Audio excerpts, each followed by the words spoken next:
Okay, I think that says live. Okay, excellent. Bismillah ar-Rahman ar-Rahim. Alhamdulillah, nahmadu wa nasta'inu wa nastaghfiruh. Bismillah ar-Rahman ar-Rahim. Bismillah, alhamdulillah, wa salatu wa salam ala rasulullah wa ala alihi wa sahbihi wa man wala.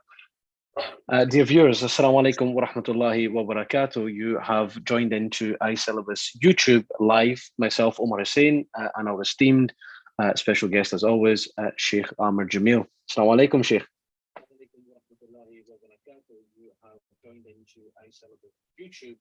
I can just hear a bit of feedback there, Omar. Yeah, I wasn't sure if that was Amr Jamil. Assalamu alaikum, Sheikh. I think there's just a bit of a. Hold on a second. I can just hear a bit of feedback there, Omar. Yeah, I wasn't sure. Have you maybe got two windows open, Sheikh? I think there's just a bit of a. There's a bit of a delay there. I'm not sure what it is. Hold on a second. I know what it is. Yeah, okay. That should be fine now. That is? Yep, I can take my earpods out as well. Okay, yeah. Sorry, you were saying I didn't hear you. That's okay. I was just introducing our show, inshallah. So for all our viewers, we have Sheikh Amr Jamil with us, inshallah, for the next 45 minutes or so. And our discussion today is an extremely important one, and it will be around the concept of Dawah. But even more in particular than that, it's going to be around Dawah disasters and just how easily it is for things to go very quickly wrong.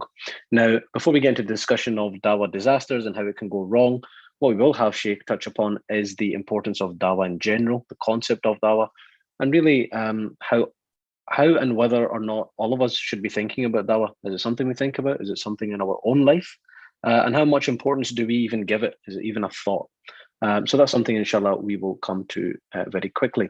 But before we get into any of this discussion, one of the things we want to hit home is that the iSyllabus course, as many, inshallah, will be aware, Sheikh Amr Jamil is the co-founder of the course, and iSyllabus, if you go onto our website, www.isyllabus.org, you'll be able to see the variety of courses and short courses that the Sheikh that both Sheikh Amr Jamil and Sheikh Rizwan Muhammad and other scholars are giving. But the one that we want to focus on today is a short course which is based around Dawah. So Prophetic Dawah, and you will see under the title of Prophetic Dawah, Connecting the Creation to the Creator. The important thing to announce is that today is the early bird, or the last day for the early bird discount, which is £39. And if you catch that before midnight tonight, then inshallah you'll get it at that rate. Otherwise, the full price is £49. And just very quickly to mention that this short course will be split over 4 sessions. Now, the first one starts on Saturday, the 22nd of July, and will run through every Saturday until the 12th of August. And the timing for that is 11 a.m. to 1:30 p.m. Just go to the website, inshallah, for any further details. And as I say, we will maybe touch upon the details of the course later on, inshallah, and just exactly what will be included. But for all of us and for all the viewers to get a gist of the concept that we're discussing here today, inshallah, we wanted to have a discussion essentially around this concept of Dawah and its importance and where it can go. Now, Sheikh, before I ask you to come in and give us the information really that we need around this topic, I thought maybe we would start off by maybe a bit of a general discussion around it, and maybe inshallah I can touch upon even some of my own experience. And viewers, and if you're watching this, I think maybe one good thing that you can do is have a think about your own relationship with Dawah, the role that maybe it's played in your life, incidents and times where you think Dawah was going on, how you could have dealt with it, how you could have dealt with it differently. Or more importantly, it might be that it's just not there. So have a think about and relate it to your own experience.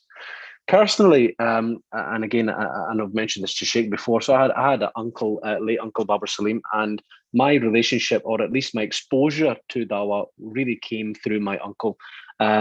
Examples included such as, Sheikh, I've got a vivid image of him running up the street that my parents live on, and it's quite a steep hill. And I have a vivid image of me being quite young, and he's pushing our neighbour who used to be in a wheelchair, and he used to push him up the street, running up the hill with him. And nobody else really spoke to this brother, because probably now when I look back, he was somebody in a wheelchair. He always kind of had his head down, just maybe trying to deal with life. But when my uncle used to be around this guy, he'd be laughing, and he'd be laughing like I've never seen him laugh. And, my uncle, even maybe just to have the audacity to push him up a hill maybe we'd be scared that we're going to offend the guy to say, we're going to push you up. But I know he always had his Dawah hat on. And this is a constant theme throughout his life. It continued even when I think about, as you know, I'm in the field of criminal defence. And whenever I've had clients from the Shettleston East End area of Glasgow, I always mention the shop that they had, because they were there for about 30 years. And I've had so many people say to me, your Uncle Babar, oh, he used to come up to our house and drop off crates of juice when we were young, and he used to find that we were having, a family party, or the kids were having parties. Him and his brother would come to our house and drop off crates. And this is people telling me these stories in 2022, 15, 20 years ago.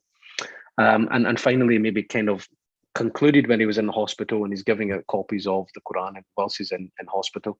So that was my exposure of Dawah in general. And when I think about, maybe when I relate it to instances in my life, one thing that I definitely see is there was missed opportunities. And maybe I regret, because I maybe should have picked up on them, knowing fine well that opportunities are few and far between. And what I mean by that is people, maybe work colleagues or friends or people in the public, saying things like, I wish somebody could just help me make sense of it all. It just doesn't really make sense to me. And I wish somebody could sit down with me and make a sense of it all. And maybe not picking up at the time, but when I went away and maybe moving on, thinking, I should have maybe really picked up on that and spoke about that a little bit more. So for the viewers, one thing that I wanted to maybe get into from the offset is, why is Dawah so important, and especially today's culture that we're living in? Why is this something that all of us maybe should have a concept or a thought about? Should it be something that's in our mind, or is this something that's just reserved for particularly scholars?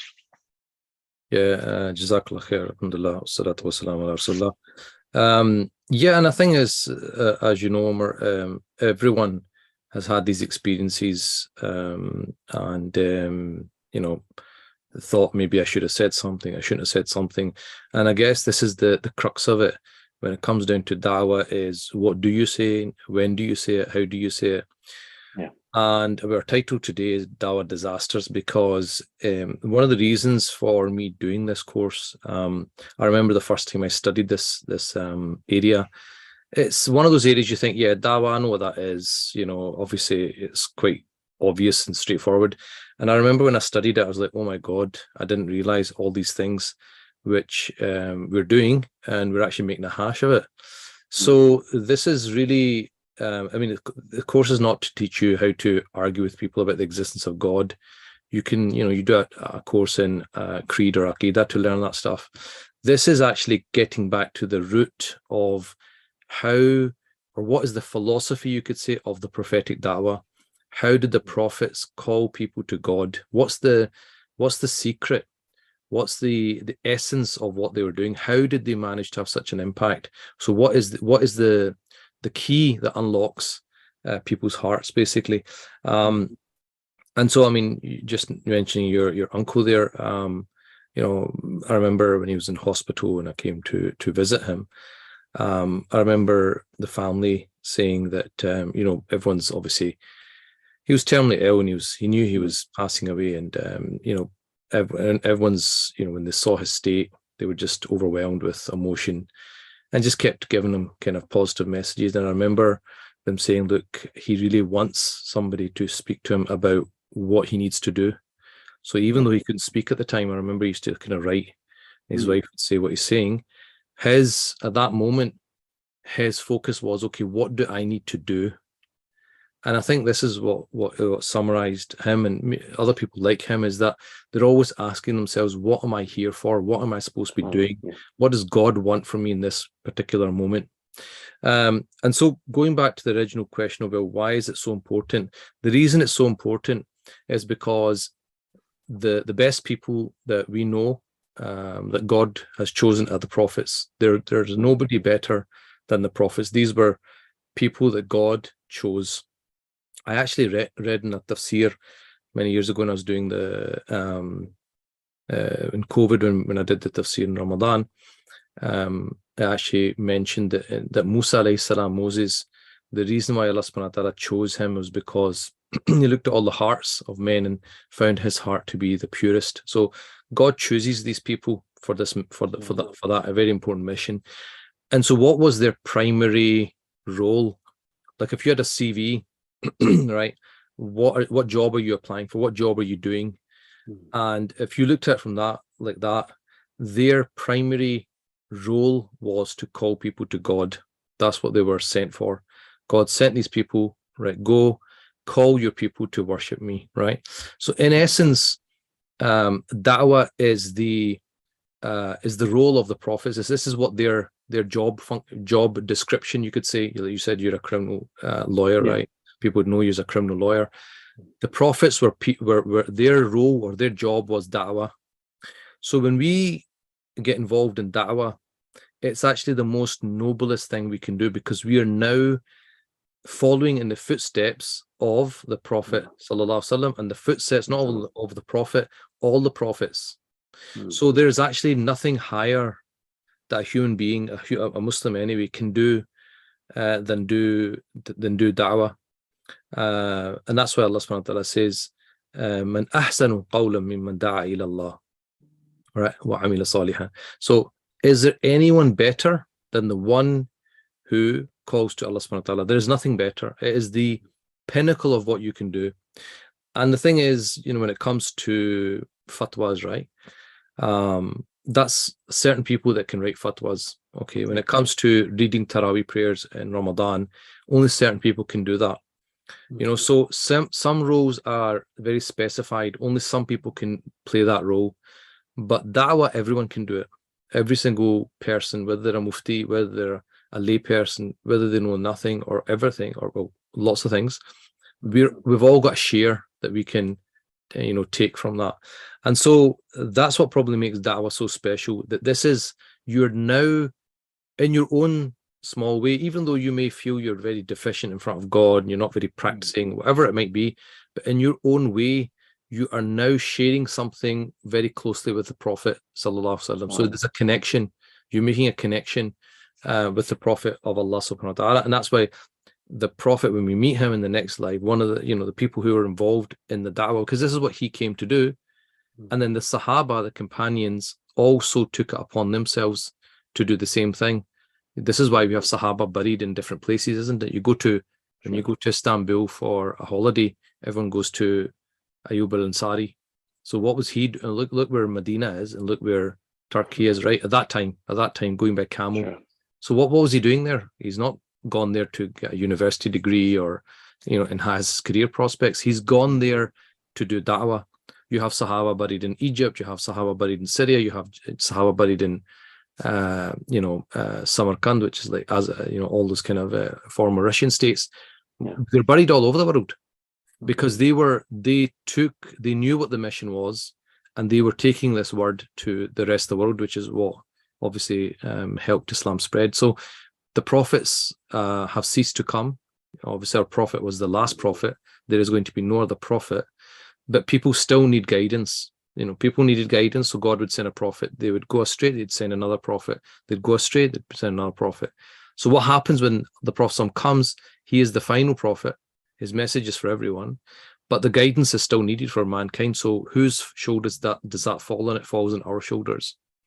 So, we all have a responsibility, but it's I think the other problem with da'wah is it gets pigeonholed. So people have a very narrow definition of what da'wah is. So for some people, it's, chapping on people's doors, calling them to go to the masjid. For other people, it's, having debates with non-Muslims. Other people, it's, giving out free Qur'ans in Queen Street or whatever. Other people, so everyone's got their own. Other people, like, calling people to, exhibitions in the mosques and so on. Or some people might just think, well, it's just me when I'm at work, like you said, and having these conversations. So people have very specific ideas in their mind of what da'wah is. So one of the things we want to flesh out is a kind of more encompassing idea of what da'wah is, and you'll realize it's actually really vast. Okay. And then how did the Prophet look at da'wah? How did he then propagate this? What was the kind of the state of the heart that he had? What do you say in situations? Do you actually, is it that I just tell this person everything about Islam and that's it? Or am I supposed to judge the situation? What am I supposed to be saying? Or how should I say it? So all of these things come into it. Sheikh, the other thing that just as you were speaking there that came to my mind is Dawah we usually connect and primarily clearly is for giving Dawah to non-Muslims. Are we living in a time where it's just as equally as important and the bigger discussion really is about giving Dawah to our own family, to our own friends, to people who we might consider to be extremely distant from their deen? Is there just maybe as an obligation on us to have a think about, rather than sitting in our own house in our own four walls reading our own namazis, what about the people around us? How much are they doing? How much does that question come into play here? I mean, I remember when we were studying this, and we were taught that even the people of da'wah need da'wah. Subhanallah. So like the people who are doing the da'wah, right, that are probably in the front line, they need da'wah, meaning that every single person needs da'wah. So if the person who's giving da'wah needs da'wah, then that means all Muslims need it, all non-Muslims need it, everybody needs it. Everyone needs guidance. Everyone needs reminding.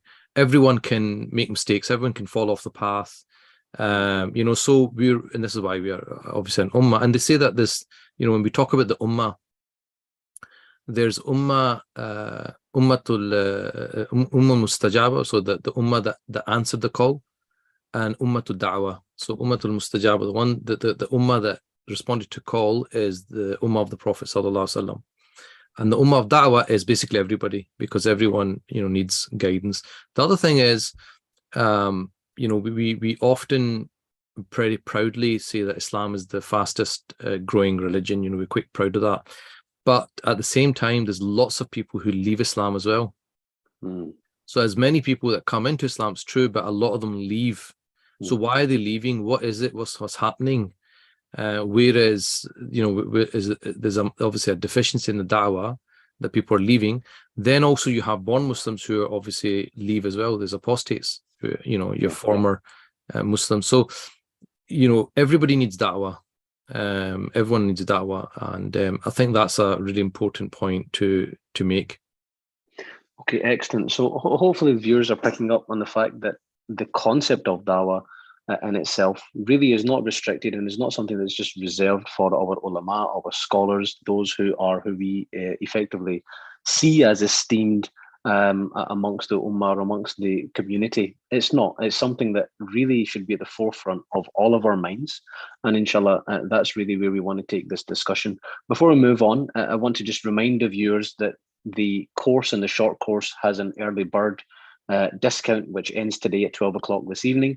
And it will be £39 if you book yourself onto the course by this evening. Otherwise, it'll be £49. And the first session, inshallah, will be on Saturday, the 22nd of July.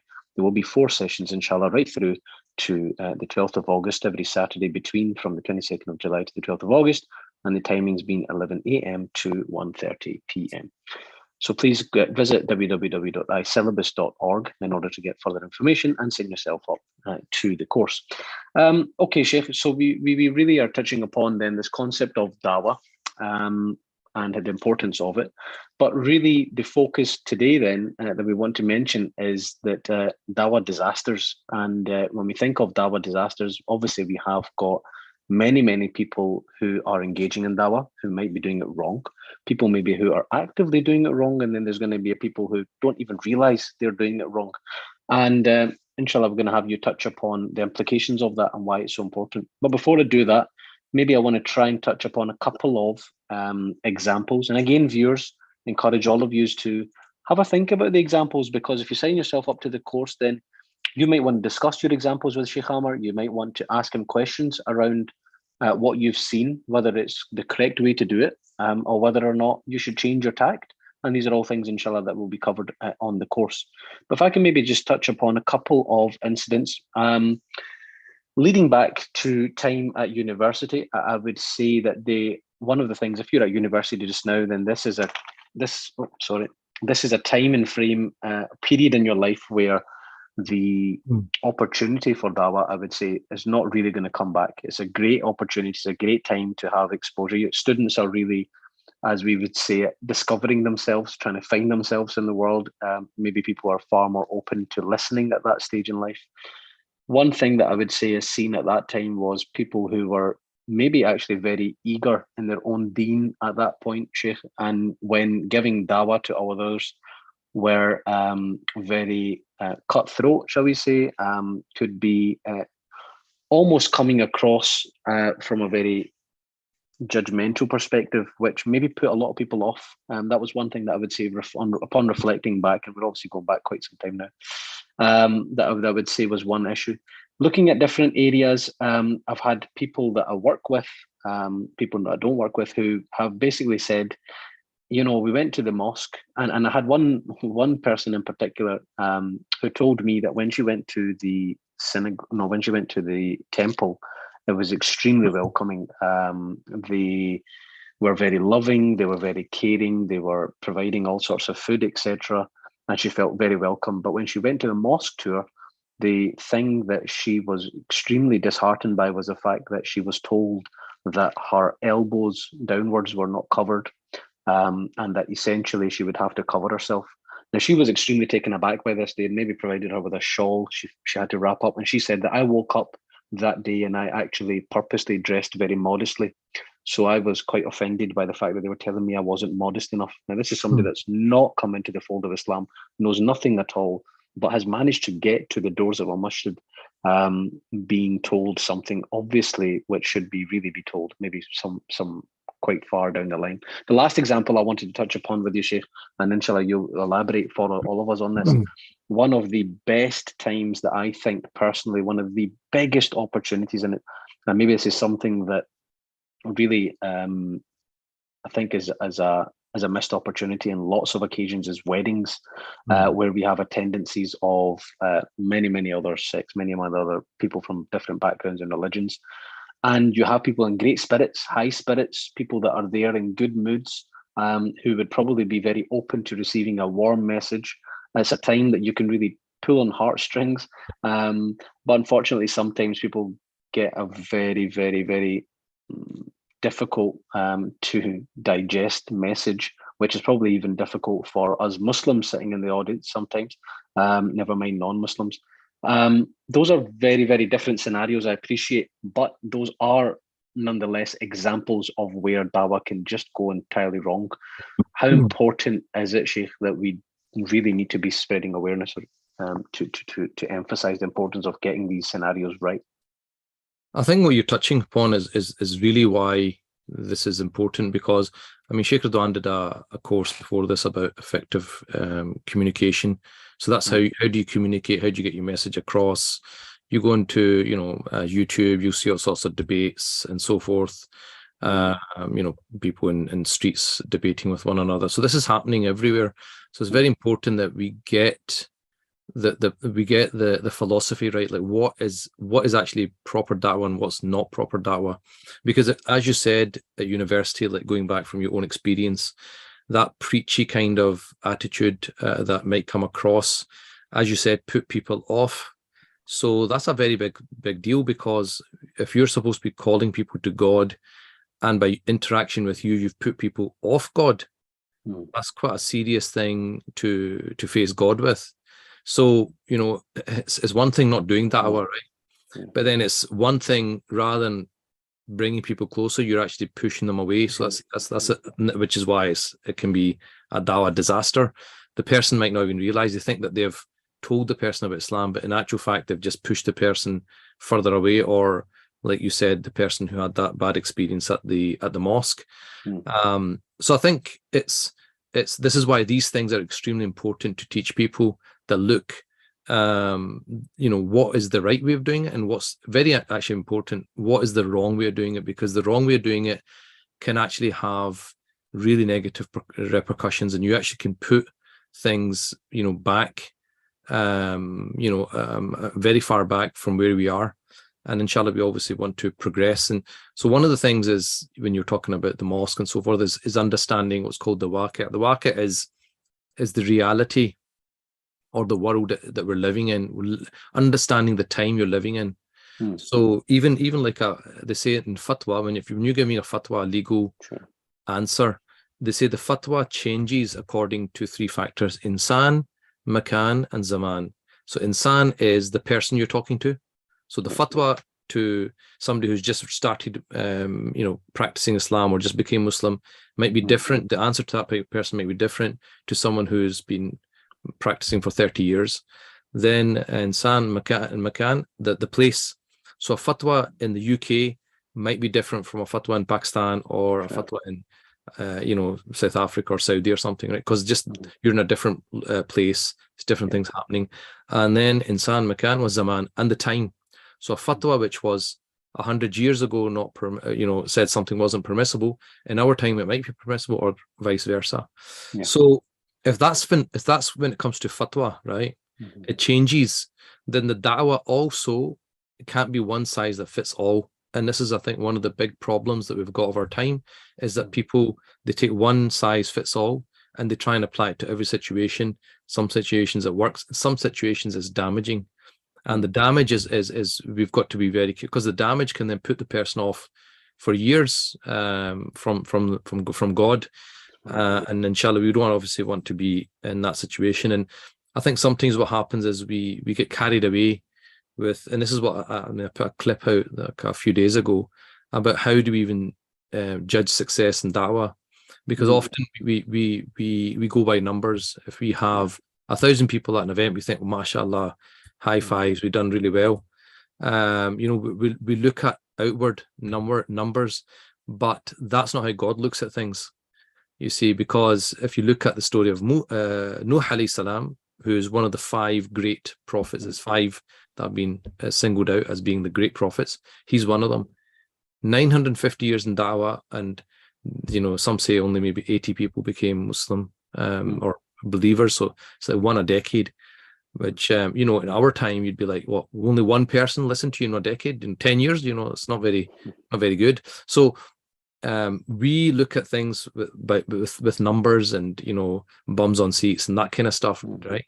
We're very results driven, whereas Nuh alayhi salam is considered to be one of the greatest of all prophets, even though in our estimation, if someone had those kind of results, we wouldn't be too impressed.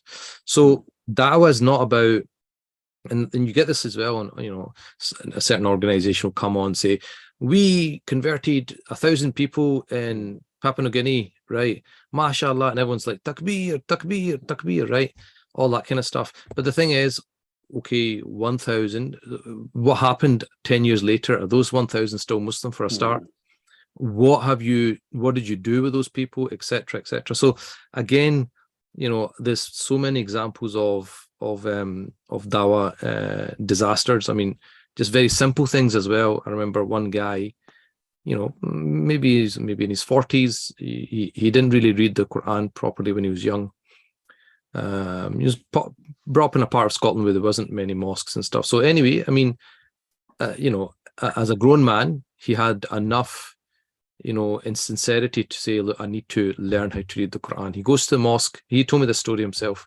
It was 20 years ago. He said, went to the mosque, and there was like old men there, and they're reading Quran with one another. And I said, look, I want to learn. And I said to one of them, can I join your class? And he said, okay, how much can you read? He goes, I can't read at all.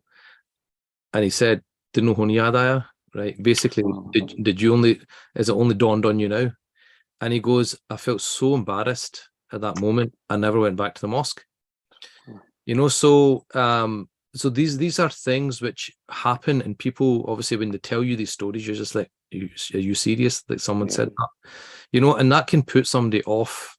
That person's not really exactly going to come back to the mosque, are they, with that kind of attitude?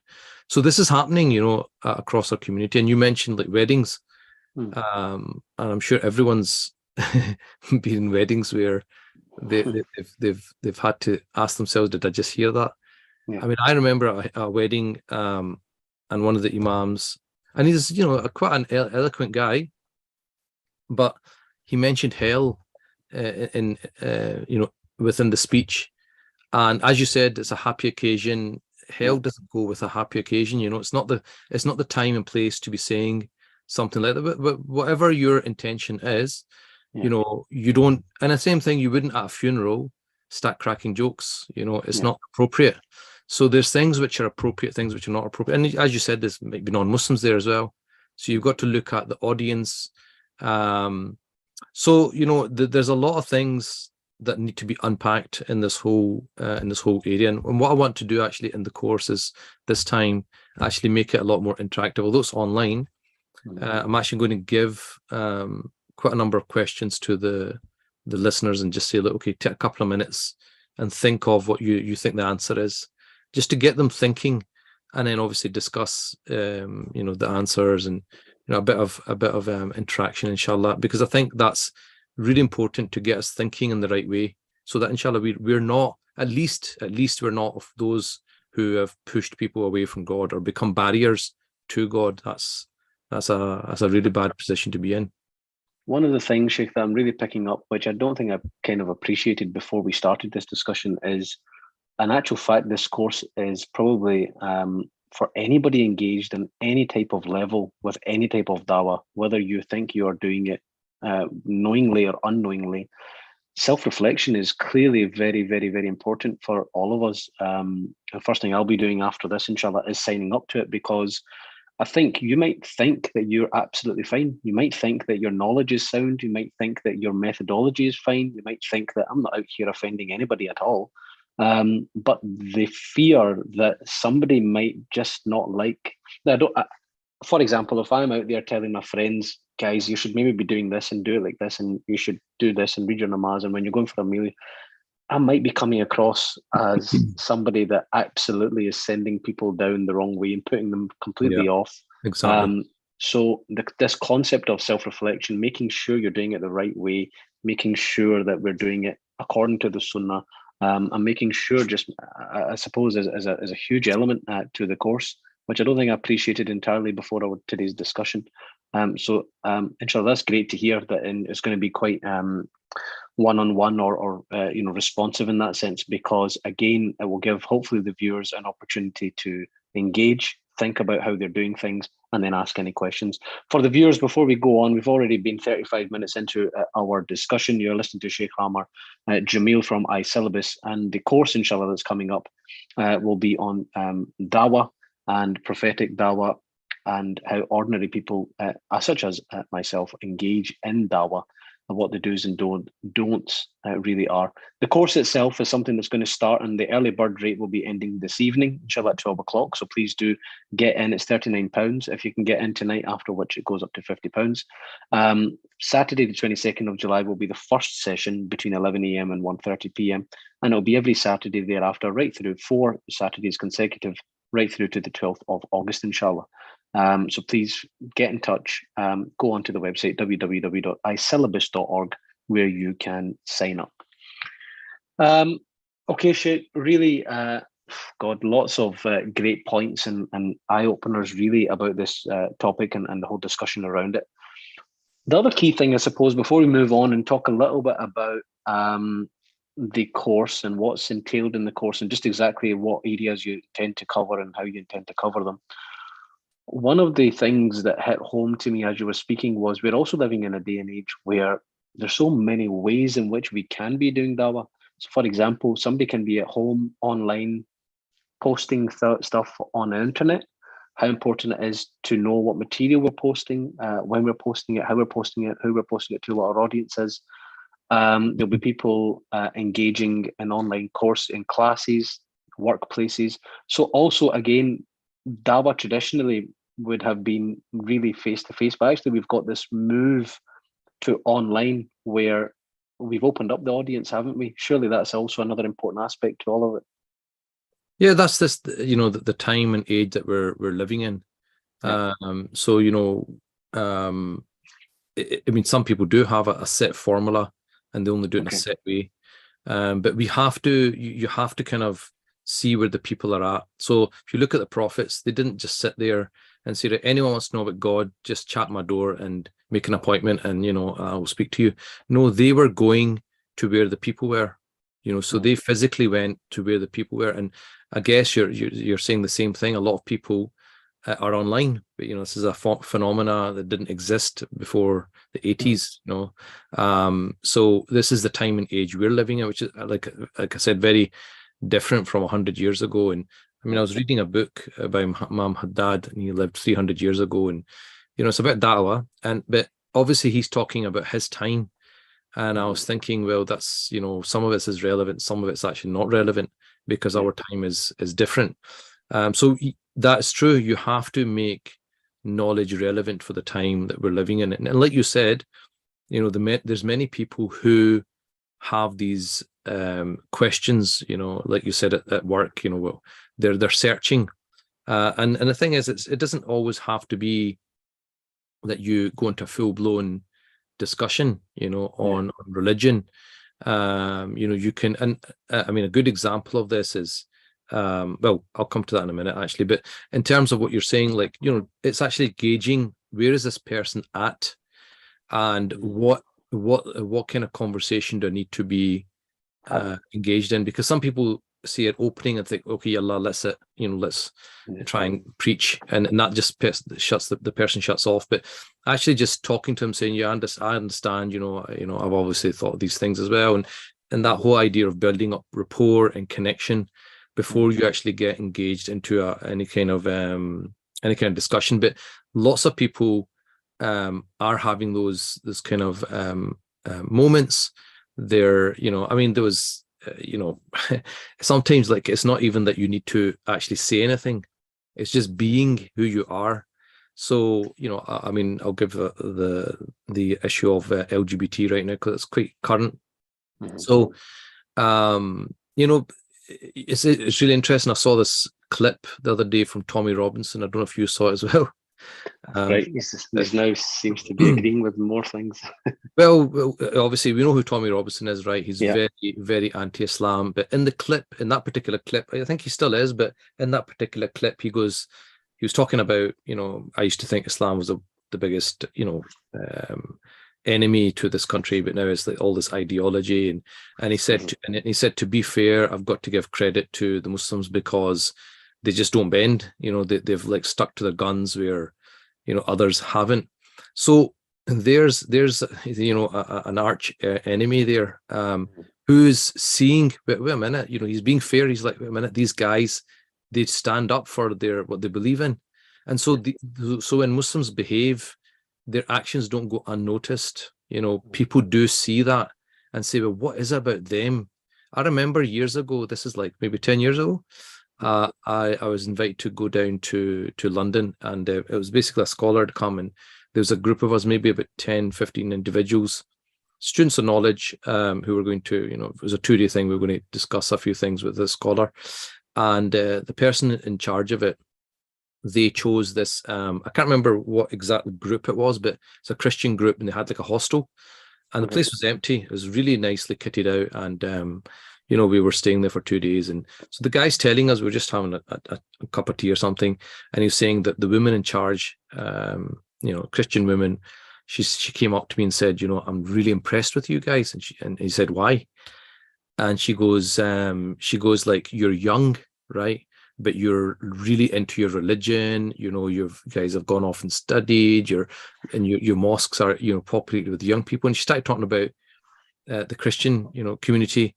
Like, it's mainly just older people. The young are just not interested, and they're really like struggling. How do we get the youth in? How do we make it attractive? Et cetera, et cetera. So, that wasn't something that he said to her.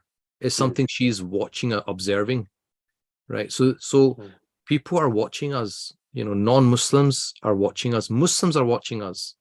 And so a lot of it, it's about not just about what you say, but it's also how you hold yourself.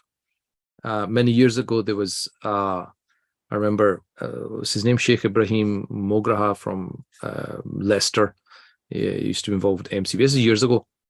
Anyway, he was getting interviewed by, it was a Muslim reporter, but she doesn't wear hijab. She looks not like a kind of Western dress lady, and he had the full thawb on, and it was like, but she was actually.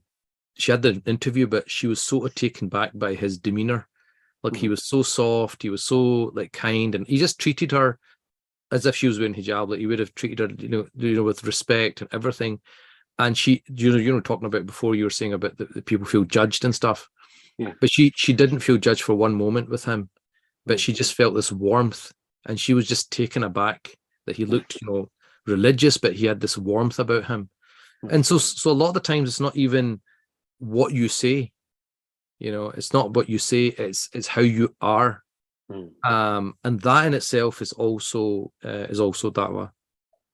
Absolutely. I mean, just touching upon that before we move on, we're involved in a food bank, and one of the families that we kind of serve, they're from Albania, and it's clear this particular sister, she has a Muslim by name, but not really, doesn't really practice or anything. Wasn't practicing at all. Children do have Muslim names as well, but again, very distant, possibly because of previous experiences that she's gone through, possibly back home, etc. And her child fell unwell one day randomly, fell in the park, and took a seizure. So she ended up in hospital. But through the food bank, we managed to kind of support them and attend the hospital and visit them. And she was almost just taken aback. But why are you guys kind of going to this length? Why is it you come to visit? Why is it you're checking in on me? But shortly after that, she'd had a miscarriage where she lost a child. So again, we had some sisters kind of checking in on her, giving her moral support. Eventually, it kind of came to a point where she started to use phrases such as inshallah, alhamdulillah, I'm thankful to God. Whereas before that really wasn't in the equation whatsoever. If anything, it was a lot of why God has never looked out for me. So why is it? And the people that were responsible for the food bank showed her, well, it's God that sent us to help you in this situation, this test that you're going through. SubhanAllah just showed her there was no hardcore dawah at all involved. There wasn't even any mention of anything. There was just simply an act of being there, being present in the moments where it counted. And so SubhanAllah, this is the thing, that is da'wah. Yeah. Where again, you said it's not hardcore da'wah. So again, it's about how do we understand da'wah? That in itself is da'wah. If you've made that lady think about God and brought that's it, you've done your job. You have called a person to Allah subhanahu wa ta'ala without even doing that, right? Yeah. So this is the whole thing, that how do we call people to God? It doesn't necessarily mean you sit there and preach to them. It doesn't necessarily mean you give them a six set CDs and say go and listen to this, or go and read this and all this kind of stuff, So it's very open, but there are mistakes that people unfortunately make over and over again. And the thing is, we see it, there's plenty of stuff on the internet, you cringe when you see it. You're just like, oh my God, I can't believe that person's claiming to represent Islam, the way they're carrying themselves and behaving. So all of that is extremely important to think about. Sure. To our viewers, you listen to Sheikh Ahmad Jamil on YouTube Live, and inshallah our discussion is around dawah and the importance of dawah and dawah disasters and where it can go wrong. But more importantly, what we want to highlight is the upcoming course, inshallah, that Sheikh Ahmad Jamil will be delivering. And it's around dawah, the do's and don'ts, the importance of it, and effectively the right way to do it, and the prophetic dawah and connecting the creation to the creator. The first course will be Saturday, the 22nd of July, inshallah, and there'll be 4 Saturday sessions right through to the 12th of August. Timing of the sessions will be from 11 a.m. to 1:30 p.m. And tonight, inshallah, is your last opportunity to get in on the first, on the offer that's available at the moment, the early bird offer, which is £39, after which it'll go up to £49. So please, if you've been interested in the discussion that's happening so far, and if you've been interested in thinking that this is something you need to at least have an involvement in, it will help you reflect on yourself. Or maybe it's just not on your radar at all, and you've never thought about this, you never thought this was important. Please get involved. Go to www.isyllabus.org, where you can read a little bit more about the description of the course. And you may have, and we've heard Sheikh Ahmad Jamil talk about the fact that inshallah this course will be far more interactive than possibly previous times. And if you have any questions, you can have them answered there, inshallah. Sheikh, the last segment of today's podcast really is a bit to give the viewers a little bit more flavor, lastly, on the course itself. Now, I know we've touched upon a lot of these points, and I've got one question that's come in through a sister as well, which I'll bring to you. But we've touched upon the course will cover what is dawah in itself. Is there anything further you think you want to mention about that, what you'll go into? I think the thing is, like I said, people have quite a narrow understanding of what da'wah is, and what we want to do is really expand that, and then they'll actually realize that that it's actually not as difficult as people think. You don't need as much knowledge as you maybe think. it's not as, it's not as formal Yeah. as people might think. It can actually be very, very easy, and it can something you can do on a daily basis. Very, very easy. It's not complicated, but I think we make it very restrictive. So for that, I'm going to have a series of questions just to make them certain verses of Quran, certain verses of certain hadith, and say, well, what do you think? How do you understand this in a dawah context? And then give them, obviously the correct understanding. The other thing I should mention is, so the course is like 3 weeks. There will be just sessions, and then the last week is just Q&A. So it's like it'll be done in 3 weeks. Another thing is, if people can't make it on that particular day, I know it's summer, they can catch up on the recording. So they'll have the recording for 90 days to go through. So if they can't catch it for whatever reason, don't worry, you can catch up, when the kids go back to school or whatever, plenty of time to do it. And it's quite a light course. Sometimes the courses that we run can be quite heavy in terms of, quite heavy in terms of dense knowledge. This is quite a light course. It's more kind of discussion. It's more kind of thinking. It's more, kind of examples, that kind of stuff. So it's quite easy to digest, inshallah. Okay. The next points really to touch upon, which the course will cover, inshallah, are self-explanatory. How did Rasulullah sallallahu call people to Allah subhanahu wa ta'ala? And really, what are the principles of prophetic dawah? They're quite self-explanatory, but is there anything else that you think particularly that you'd want to maybe go into, or as it says on the tin? I think that you see that the Prophet sallallahu alaihi wasallam had different mediums of da'wah, he different modes, and so does you see this with Nuh alayhi salam and other prophets as well. And the other thing I think, which is extremely important, which I remember when I studied it, I really made me think, was how you view the person you're calling to Allah subhanahu wa ta'ala. Because a lot of times what happens in these debates, it's very much like a superiority thing. Like, we've got the truth, you're on, we've got haqq and you're on batil, in it. You're on the wrong path, and my job is to bring you back to the right path. People say this kind of stuff on Twitter and stuff. Brother, I want to save you from hell. So all this kind of stuff. So it's almost like, I'm right, you're wrong. You need to listen to me.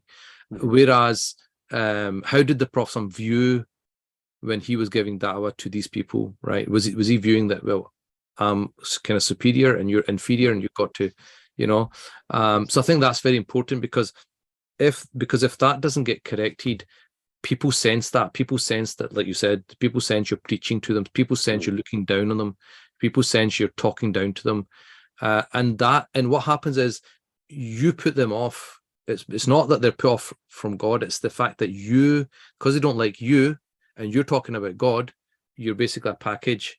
And so what we want to do is we don't want to become barriers ourselves. The message has got to them, but we don't want to become a barrier between the message reaching them and not reaching them. So I think that will be more about, well, how was the Prophet sallallahu alaihi wasallam? How did he view people, or how should we view people? What should be the state of our heart when we're actually talking to somebody who is, for example, in sin? So I think that's probably what that will be talking about. So just more from my own personal thing that just came to my mind. One thing that I just thought of is, surely our intention and our heart and how we look at it will have some sort of outcome as to how successful we are in what we're trying to achieve.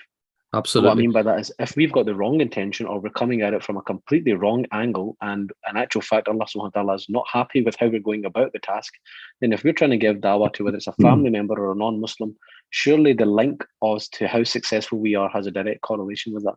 Absolutely. Because like you said, everything begins and ends with intention, and if that in itself is not correct, and yourself, Umar, right? You've been around in the community for long enough, and ISOCs and masjids and so on. Again, it's very, and this is the thing, we can very easily delude ourselves. I can delude myself by saying, well, I teach Islamic studies, so I'm doing da'wah. Of course I'm doing da'wah, right? If you're in a mosque, you think, well, or if you did an event, of course we're doing that. We just, what do you think we're doing here? But the thing is, when you go deeper, and this is where you have to make people question, well, why are you actually doing it? Because in some situations when the event is not under their banner, under their mosque, they're not interested all of a sudden, right? So if this is for Allah subhanahu wa ta'ala, it doesn't really matter which banner it's under. And if it's got to be under my banner, then question mark, right? Are you calling to Allah? Or are you calling to your organization? Are you calling to your group? And this is a really big one, I think, a really big problem, because when you're not calling people to God, you're calling people to your organization or your mosque or your event, and you don't want people to go to another event, right? Then you have to ask, is that for Allah subhanahu wa ta'ala? Because very often it's actually for your own ego, your own, we're interested in, we want this many numbers, and if we promote their thing, then half the people will go there, but we want everyone to come, or and the Prophet wasn't like this. The prophets were never like this. If people are getting closer to God, whether it's through you, me, somebody else, another mosque, we should all be happy because someone came to God, then you should be happy. But if you're not happy deep down, you might say, yeah, mashallah, mashallah, but in your deep down your heart, if you don't have the same level of happiness than if it went through you or your mosque, then there's a serious problem in the heart, which is what we need to really make people think about.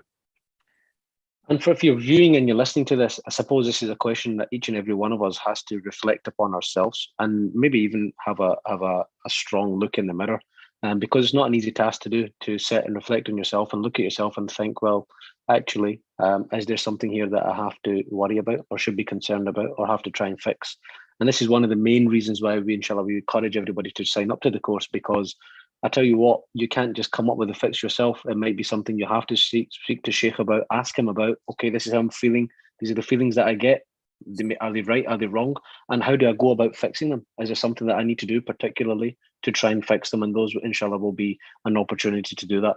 I'm just going to close, inshallah, really, and coming to an end in the last few moments, touch upon the last couple of points that, inshallah, the course will look at. And these include how can we do dawah daily in our lives without the need for specialized knowledge. And Sheikh obviously touched upon that earlier on, but also how is success judged in dawah, in our efforts. Again, that was touched upon earlier on, but we'll be going into, inshallah, far more detail. Where do people engaged in dawah get it wrong? So what's the what are the areas that we really need to be looking out for, and what are the don'ts, the red flags? The last one relates to a question that we've had as well, Sheikh. So maybe tie this in with that.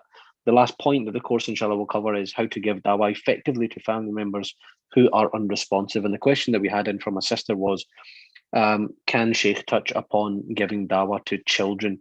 She has a child, or she has children who are clearly now being raised within the secular state knowledge system, school system. One of the big challenges that she has is effectively giving dawah to her children. I presume this is going to be a huge area of concern for many parents out there listening. Again, is this something that maybe we'll go into on the course? Is she talking about her own children or children in general? I think she had mentioned her own children, but she has then specified how do we deal with children in general. Yeah. So I suppose I presume, is this an area that can be covered? Are the principles that we're going to be covering on the course, do they apply? I mean, the thing with giving da'wah to your own children, well, the first thing would be what ages are they? I mean, obviously we don't have all these details, right? Because if they're 5 or 6 is different from like 14, 15. Okay. But essentially, look, if you look at you're at work, right? Mm-hmm. If you get on with somebody, right, they like you, right? You've got a relationship with them, you've got a rapport with them. They're going to come to you and say, Omar, by the way, I'm feeling down today, this and that, right? Because there's a connection there. Yeah. But if you think of people that you have no connection with, there may be good people, but you're just not, you don't feel close to them. You're not going to go to them with your issues. So when it comes to this question is a question of parenting. And the key thing I would say for parents is that they need to have a strong connection with their child. If the connection is strong, then whatever you say has an impact on the child. Where the connection is weak, right, that's when your voice becomes weakened, and then is obviously the world, the peers at school, the internet, all these other voices become amplified. But when the connection is strong between the child and the parent, their voice is amplified. Their voice, drowns out all the other voices. It really doesn't matter what society or the internet or school is saying, because they have, for them, the parent's voice is superior. So then this is the position you want to be in. And then what you want to be doing is you want to be checking in with your kids. You want to be talking to them and say, okay, what did you learn today? Or when they bring up things, instead of start preaching, this is another problem with Dawah, is we go straight into preaching mode. So the first thing you need to do with them is to ask them, what do you think? Don't tell them what you think. Ask them what they think, because you cannot correct something which you don't know. So until you know how they're thinking, how are you going to know how to correct it? So you ask them what they think, and then ask them, well, why do you think that? So and also you're training them, right, by seeing how they're thinking, and say, well, okay, I would maybe look at it this way because of these reasons. And so you're showing them, okay, that you were thinking that, but maybe you should be looking at it this way. And that's how you end up just maneuvering them, without a huge amount of difficulty. The problem is we don't have the tools. We don't know how to do these things. And so we get frustrated, we get worried, we get anxious. But this is all just knowing what to say, knowing how to do it. And then when you know how to do it, it's not actually as hard as we think it is. Yeah, sure. Sheikh, before really come to a conclusion, all of this, I think the last question I wanted to ask you, we're going to have viewers who are tuned in, inshallah, who will be listening, who will be watching this, who might think that, okay, yeah, interesting as it is, I don't know how much really this impacts me. And there may be people who think that was not really something I need to concern myself with. Can I just ask then, if I can put it more explicitly, if that was not on our radar, and if that was not something that we think of in our life, and we might, say we live 50 years, 60 years, and you go your whole life and you've never really had Dawah on your radar, thought about it, it's never been something that's concerned you, is that in itself maybe concerning? Are we going to stand before Allah subhanahu wa ta'ala one day? We're going to stand in his court. Will we be asked, well, what did you do with the message? How did you take it forth? We're going to, inshallah, meet with Rasulullah sallallahu alaihi wasallam. For people who think that actually I don't need to have this on my radar, how important is it that actually we all begin to engage in the concept of Dawah? So the first thing is that, and this is, I'm going to discuss this in the course, is Dawah something for a section of our community, or is it for every individual? So there is a bit of a discussion there. Okay.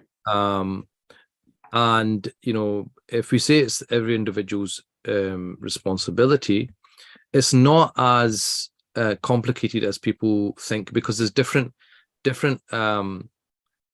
sections of the society. So you have your scholars. The responsibility a scholar's gotten is not the same that a businessman has. The responsibility a community leader has, right, is not the same as the lay person. Sure. The responsibility a single person has is not the same as a married person who's got a family. So sure. There's different. Every category's got their own responsibilities. Number one. Number two is what